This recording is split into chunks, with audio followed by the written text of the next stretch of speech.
안녕하십니까. 해월TV 정상호입니다. 역사를 보면 어떤 사건이 의도치 않게 세계적으로 큰 변화를 불러오는 경우가 있습니다. 1914년 6월 28일 유럽의 발칸반도에서 두 발의 총성이 울려 퍼졌습니다. 보스니아 헤르체고비아의 서울 사라예보에서 만 20살이 채 안 된 세르비아 민족주의자 가브릴로 프린치프가 오스트리아 헝가리 제국 왕위 계승자인 페르디난트 대공 부부를 권총으로 암살한 것이었죠. 이 사건이 도화선이 되어 제1차 세계대전이 발발하죠. 사라예보보다 700년 앞서 중앙아시아와 서남아시아를 지배하던 호라즘 왕국의 오트라르에서도 세계사의 변곡점이 되는 돌발 사건이 터졌습니다.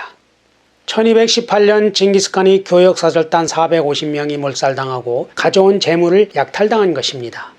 이 일로 징기스칸이 이슬람 정벌에 나서 연쇄적으로 유럽 원정으로 확대돼 나비 효과로 거대 태풍이 발생하듯 몽골 제국이 세계를 휩쓰는 계기가 된 것이죠. 그럼에도 대부분의 역사 서술이 몽골의 이슬람 정벌과 유럽 원정에만 관심을 기울이고 정작 원정을 촉발한 뇌관이 되었던 이 사건을 간단히 넘기고 있습니다. 징기스칸이 세계 경영 동기와 경과를 보다 입체적으로 이해할 수 있는 역사적인 장면인데 말이죠. 그래서 이 부분을 여러 자료를 비교해 좀 더 깊이 짚어보겠습니다. 몽골 비사는 오트라르 사건을 짧게 언급하고 있습니다. 그 후 징기스칸은 사르타올국의 오카나를 단장으로 하는 100명의 사신을 보냈지만 도중에 가로막혀 모두 피살되었다. 사르타올국은 동부 이슬람 세계의 패권국이던 호라즘 제국을 말합니다. 투르크 계열로 군사는 투르크족이 행정은 페르시아인들이 담당하던 이슬람 왕국이었죠. 원래 호라즘은 태양의 땅이란 뜻을 가진 지명이었습니다. 지금의 투르크메니스탄과 우즈베키스탄 지역을 흐르는 아무다리아 강과 시르다리아 강 사이의 옥토를 가리켰죠. 말 그대로 열사의 사막기운데 텐시안 산맥의 만년설이 만들어낸 아무다리아 강과 시르다리아 강, 실크로드 덕분에 풍요를 누렸었죠. 그러나 이란계 왕조와 셀주크 터키, 카라키타이의 지배를 차례로 받아왔습니다. 그러다가 1200년 무렵 무함마드 2세에 이르러 급속히 팽창해 지금의 우즈베키스탄과 이란, 아프가니스탄 등 8개 나라의 전부 또는 일부를 지배하게 된 것이죠. 무함마드 2세는 술탄 또는 샤라고 불렸는데 자신의 성취에 기고만장해 있었습니다. 제2의 알렉산더 또는 지상에 나타난 알라의 그림자라고 불리며 카라키타이 등 동쪽에 눈독을 들이고 있었죠. 징기스칸이 호라즘의 존재를 알게 된 것은 카라키타이를 정복하는 과정에서였습니다. 카라키타이 서쪽 바로 옆에 겨울에도 얼지 않는 강이 있는 땅이 있다는 사실을 실크로드를 오가던 상인들에게서 들은 것이죠. 카라키타이는 요 나라가 금에게 망한 후 거란 유민들이 서쪽으로 이동해 세운 나라입니다. 실크로드 길목에서 불을 쌓으며 셀주크 터키 호라즘 제국과 경쟁하고 있었죠. 징기스칸 22편에서 말씀드렸는데요. 징기스칸이 나이만을 정벌할 때 타양칸을 죽이고 그 아들 쿠출루크의 잔당을 제베가 카라키타이 국경 근처에서 괴멸시켰잖아요. 이때 쿠출루크가 탈출해 카라키타이로 망명해 옵니다. 카라키타이 황제가 쿠출루크를 사위로 삼고 우대하죠. 그러나 몇 년 후 호라즘과 나이만 잔당들을 모아 반란을 일으키고 호라즘과 협공해 제위를 찬탈하죠. 쿠출루크는 새로 황제가 되고 나서 현지 이슬람교를 심하게 탄압하고 학정을 자행합니다. 민심이 이반하죠.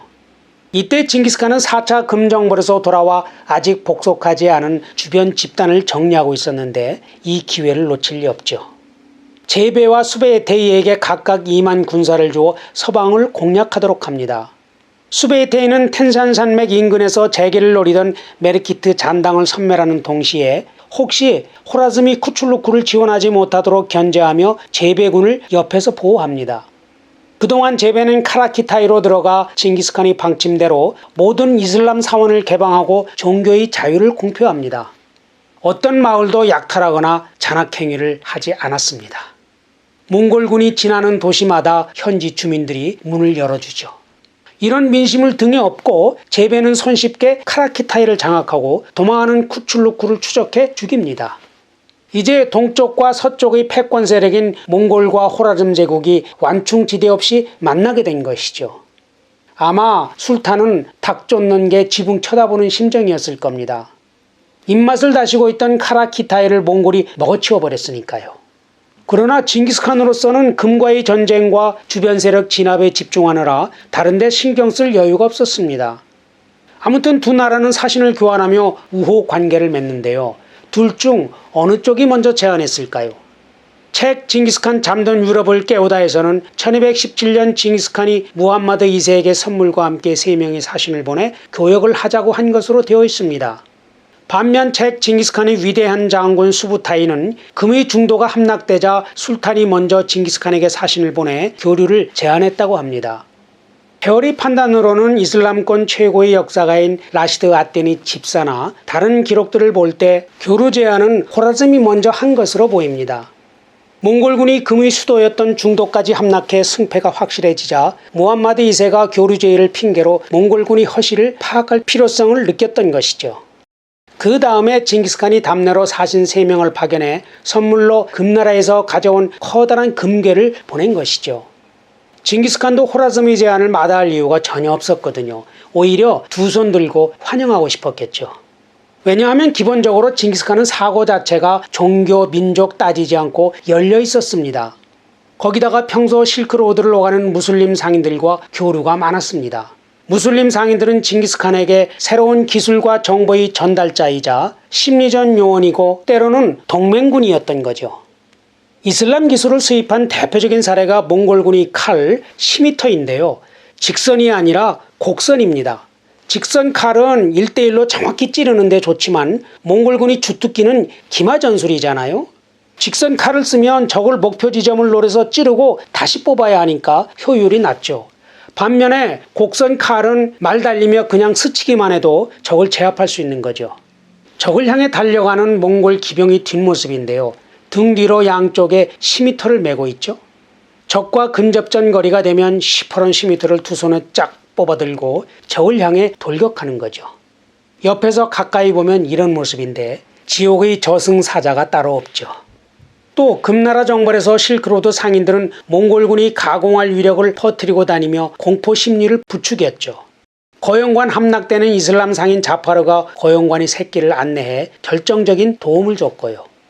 경제적으로도 이슬람 세계는 고운 직물과 영롱한 보석, 유리 등 값진 물건이 생산지였습니다. 몽골로서는 최상의 교역 상대죠. 이렇게 해서 호라즘 출신 오코나를 단장으로 하는 징기스칸의 교역사절단 450명이 호라즘의 동쪽 관문인 오타라르 성에 도착한 것이었죠. 오트라르는 실크로드의 요충지로 7만 명이 거주하며 번성하는 상업도시였습니다.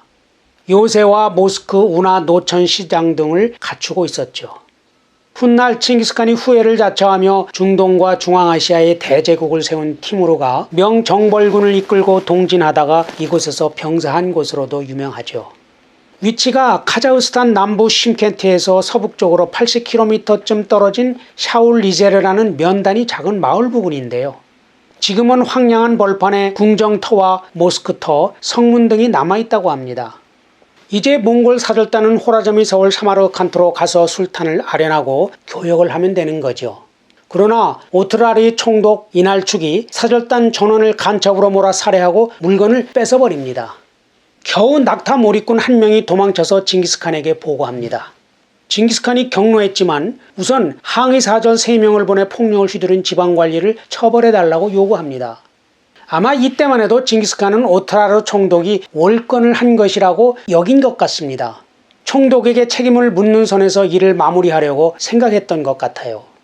그러나 술탄의 답은 지극히 자극적인 도발이었습니다. 정사인 무슬림 사절을 죽이고 나머지 몽골인 사절 2명은 수염을 불태워 모욕을 줘서 돌려보낸 것입니다. 이쯤 되면 징기스칸도 퇴로가 없죠. 페르시아의 역사가 주베인의 기록인데요. 몽골 왕궁에서는 분노의 회오리 바람이 불면서 인내와 자비의 눈에 흙이 들어가고 진노의 불이 사납게 타오르면서 그 눈에서 물이 말랐으니 그 불을 끌 수 있는 것은 피밖에 없었다. 징기스칸은 분노로 몸을 떨며 다시 부르칸 칼두산 꼭대기로 올라갑니다. 영원한 푸른 하늘 탱그리에게 사흘 밤낮을 기도하죠. 너희가 전쟁을 선택했으니 소원대로 해주겠다. 하늘이시여, 저들에게 복수할 수 있도록 힘을 주소서. 그런데 여기서 풀리지 않는 의문이 남습니다. 왜 호라즘이 몽골 사절단을 살해했을까요? 그 과정을 집사는 이렇게 기록하고 있습니다. 이날축 총독은 무하마드 2세의 투르쿡의 어머니와 사촌으로 가이르 칸이란 칭호로 불리고 있었습니다. 그런데 몽골 사절단원 중에 이날축과 과거 안면이 있던 힌두인 하나가 있었는데요. 징기스칸의 위대함을 칭찬하며 옛 습관대로 이날축의 이름을 부르고 예우하지 않았다고 합니다. 오만한 이날축이 화가 난 데다 사절단이 물건도 탐나 그들을 간첩 혐의로 감금하고 술탄에게 보고합니다. 그러자 무함마드가 사절단원을 살해하고 물건을 빼앗으라고 명령했다는 거죠. 총독과 술탄은 자신들의 행위가 어떤 대가를 불러올지 상상도 못했던 거죠. 이 장면을 집사는 이렇게 읊고 있습니다. 현명한 사람이라면 누구라도 사태의 결말을 보아야 하리라. 당신이 어떤 일에 몸을 담그든 빠져나올 것을 살펴야 하리라. 그런데 이미 몽골과 교역을 하부해놓고 사절단을 모두 죽이는 것은 앞뒤가 맞지 않죠. 여기서부터는 추정인데요. 징기스칸이 2017년 사신을 보낼 때 술탄에게 편지를 보냈는데 이런 내용이었습니다. 나는 해 뜨는 곳의 군주이고 그대는 해 지는 곳의 군주다. 서로 우호조약을 맺고 교역한다면 모두의 행복과 피로를 충족시켜 줄 것이다. 아무 문제가 없는 내용이죠. 다만 징기스칸이 친밀감을 표시하기 위해 외교적 관례로 그대는 나의 사랑하는 아들이란 구절을 덧붙였다고 합니다. 자만심이 가득했던 무함마드 2세가 심기가 뒤틀렸던 거죠. 가뜩이나 몽골 때문에 카라키타이를 놓친 것이 배가 아픈데 그대를 내 아들로 여긴다? 이 구절을 보고 교역할 마음이 사라졌다고 짐작할 수 있는 거죠. 또 다른 추정은 징기스칸이 의도적으로 술탄을 도발했다는 음모론입니다. 그러나 당시 몽골은 금과 전쟁 중이어서 호라즘과 다툴 겨를 자체가 없었습니다. 몽골이 사신을 보낸 전후를 보면 무슬림들을 존중하고 환대했거든요. 이것만 봐도 호라즘과 전쟁할 생각은 없었던 거죠. 헤어리 생각은 이렇습니다. 징기스칸과 달리 무함마드 2세는 몽골에 대해 좋은 감정을 갖고 있지 않았습니다. 호라즘이 동방 진출의 방해꾼으로 봤던 거죠. 그러나 설사 그렇더라도 또 그럴수록 공식 사절단을 다 죽이고 2차 항위 사절까지 무참하게 모욕을 주는 것은 무모하고 경솔한 행위라고 할 수밖에 없는 거죠. 결국 국제 현실을 냉철하게 직시하지 못하고 이슬람의 패권자라는 관념에 빠져있던 최고 리더의 자만과 오판, 관리자의 오만과 탐욕, 이 둘이 겹쳐 나라가 폐허되고 많은 백성들이 피를 흘리게 된 것이죠. 준비된 영상은 여기까지입니다. 구독과 좋아요 많이 눌러주시면 힘이 됩니다. 행복하세요.